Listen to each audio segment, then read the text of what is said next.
News that completely overturns the United States of America's policy towards Russia. Today, January 7, the United States seized 2 oil tankers from the shadow fleet of the Russian Federation, and they were even sailing under the Russian flag.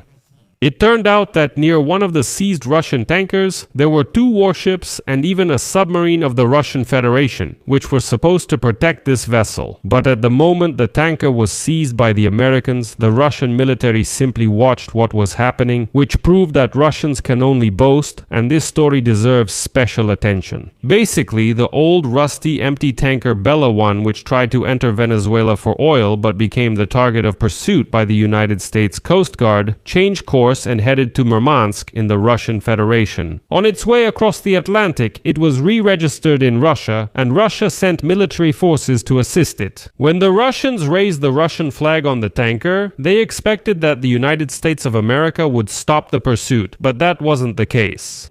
The vessel was violating United States sanctions, and in the morning, it was decided to seize it. Immediately after that, the Americans seized another Russian tanker, which Putin was illegally using to transport oil. The Kremlin is already claiming the Americans had no right to seize these tankers. Some hotheads in Moscow are even calling to strike America with a few torpedoes. The Russian Foreign Ministry is saying, well, listen, at least let the Russians from these tankers go home. At least do that. Overall, this is illegal. So overall, Russians are shouting that the Americans had no right to seize the tankers since they were already officially sailing under the Russian flag. But that didn't stop Trump, and the funniest thing in this story is this photo. At the moment when the Americans seized the tankers, Russian ships and even a submarine were just watching what was happening. And the climax of this whole story, Trump directly demanded that the Venezuelan authorities completely break all ties with Russia and China. My name is Alexei Pechi. Let's discuss this topic together, but before we start, I ask you to subscribe to this channel, like this episode, leave any comment, and also subscribe to my Telegram channel, Pechi News. The link to it is in the description of this video. There we publish breaking news as it comes in.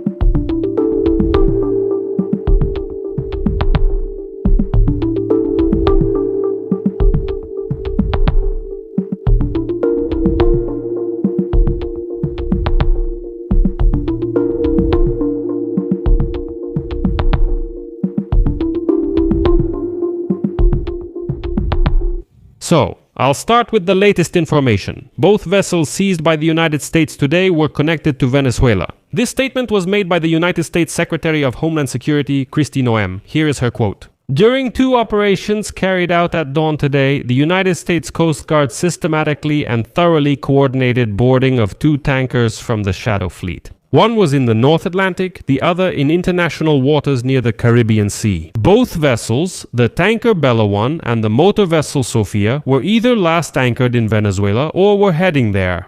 And so, according to Noem, United States Coast Guard teams worked together with their colleagues from the Departments of Defense, Justice, and State, using their specialized expertise to carry out these operations and conduct 2 safe and effective vessel inspections within a few hours of each other. Next, another quote from her. Criminals around the world have been warned. You can run, but you can't hide. We will never back down from our mission to protect the American people and stop the financing of narco-terrorism wherever we find it. Period. In response, the Russian Ministry of Transport stated that the seizure of a tanker flying the Russian flag by the United States military violates international law. The Russian agency says that according to the 1982 United Nations Convention on the Law of the Sea, there is freedom of navigation on the high seas, and no state has the right to use force against such vessels. The Russians remembered international law, but that didn't stop Trump. Let's discuss what happened.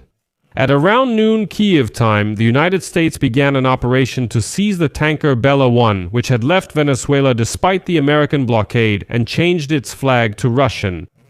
An hour later, the European Command of the United States Armed Forces reported that the tanker Bella 1, which had left Venezuela, changed its name to Mariner and switched its flag to Russian, was detained in the North Sea. The vessel, which American ships had been pursuing for about 2 weeks, was taken under control for violating sanctions in accordance with a warrant issued by the Federal Court of the United States of America. This was stated in the command's press release. The operation was carried out with the support of the United States Department of Defense in accordance with President Donald Trump's directives on measures against sanction-violating tankers that threaten the security of the Western Hemisphere. It is worth recalling here that Moscow had previously made an official request to the United States of America to stop pursuing this tanker. A few days ago, the Russians quickly re-registered this vessel under Russian jurisdiction and claimed that it is now not a Shadow Fleet vessel, but a Russian vessel, and therefore supposedly not subject to United States sanctions. The Kremlin also made some threats, saying it would consider the seizure of the tanker as an act of aggression, and so on. At first glance, it seemed that the Americans backed down because the vessel continued on its way to Russia. Later, when it became clear that the United States Coast Guard had simply taken a pause and then continued to pursue the tanker, Russia even sent a submarine and 2 warships to the Atlantic to escort it. But as it turned out, the Russian warships were near this vessel during its detention by the Americans. They didn't take any action. The Russians simply watched as the Americans seized their tanker. Fox News wrote that supposedly the Russian ships were simply late and didn't make it in time. But here's a photo from the American military showing that the Russians were standing nearby. Even a submarine surfaced, but they couldn't do anything. Also, according to the Financial Times, United States Air Force Pilatus U-28 Draco aircraft and a Royal Air Force Poseidon maritime reconnaissance and attack, one which can be used for anti-submarine warfare and surveillance, were sent to the site of the operation. The Russians were told it's best not to make sudden moves. They can observe the specialists but shouldn't interfere. Just observe, then turn around and leave. Act like you were never here at all. And the Columbia Broadcasting System news sources said that the United States decided to board the tanker rather than sink it, although the idea of sinking a vessel that doesn't respond to the Coast Guard's demands was considered in a similar way. The Coast Guard and United States Special Operations Forces seized another tanker, Skipper, in December, which was sailing from Venezuela under the Guyanese flag, but was apparently also part of the Shadow Fleet. And now the Russians are already whining that this is a blatant violation of international law by the United States, and Moscow will respond to this accordingly. How are you going to cry about it? Well, today Mashka Zakharova, the press drunkard of the Ministry of Foreign Affairs of the Russian Federation, asked the Americans to at least release those Russians from the tanker who were crew members, and just treat them decently. Everyone's already forgotten the tanker. What tanker? Wasn't it ours? At the same time, member of the Council on Foreign and Defense Policy of the Russian Federation, Andrei Klimov, had previously stated before the seizure, quote, that any act of piracy against a sea vessel under the Russian flag is a casus, on the brink of war. If a vessel is registered to us, it sails under our flag in international waters, then we have every reason to defend this part of our actual territory. We have more than enough means for this, so it won't seem like a small matter. Well, as we can see, Klimov is just a blabbermouth. He said something, but in the end, the tanker was captured. And here I'll explain one nuance. How did the Russians hope to outsmart the Americans? The warrant for the tanker's arrest in the United States was issued when it was sailing under the flag of Guyana, but as it turned out, that was a false registration. The authorities of countries have the right to detain ships without registration that are sailing under a false flag. In addition, since 2024, the tanker has been under United States sanctions for exporting oil for Iranian organizations that Washington has designated as terrorist. When the United States Coast Guard began pursuing this tanker, the Russians realized that the United States authorities could actually legally seize this vessel, so they quickly registered the same vessel in Russia and said, "Listen, this is no longer a Shadow Fleet. This is officially a Russian vessel. Here you go, we're raising the Russian flag for you." Thus, Russia provided the vessel with its flag without any formal inspection, hoping that now the United States would leave this tanker alone. But this scheme failed, and not even half an hour passes before a new message appears. The United States seized another sanctioned oil tanker, Sofia, in Latin American waters. It was sailing under the Panamanian flag and transporting oil from Venezuela to China.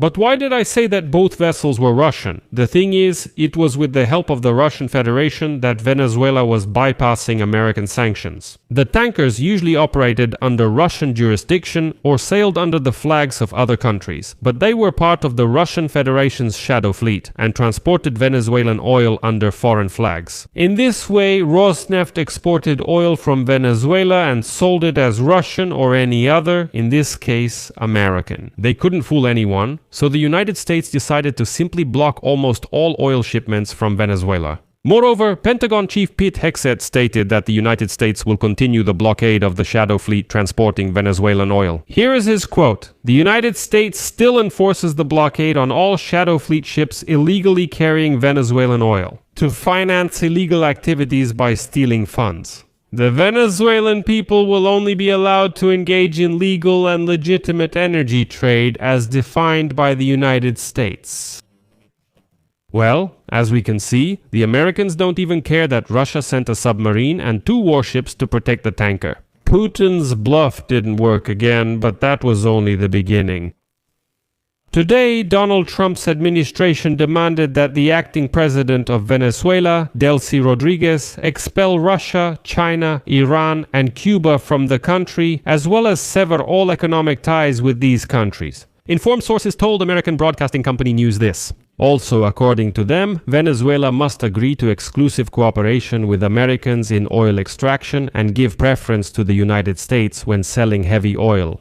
The authorities of the Latin American country need to meet these requirements before Washington allows them to extract more oil.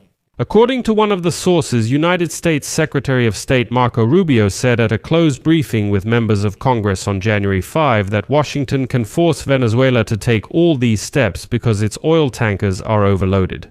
Marco Rubio noted that Caracas has only a couple of weeks before it becomes financially insolvent without selling its oil reserves. Earlier, let me remind you, Donald Trump stated that the interim authorities of Venezuela would transfer up to 50 million barrels of oil to the United States, and according to him, this crude oil would be sold at market price. And he will personally control the funds to ensure they are used for the benefit of the people of Venezuela and the United States. Well, in short, full control has been taken by Washington, which is why the Russians are here. Well, of course, they fixed the submarine, you can take it back, transport it, it didn't do anything. I'll leave it at that. Share your opinions and conclusions in the comments below this episode. Subscribe to the channel, hit the bell, and don't forget to like. That's all for now. Take care. Goodbye.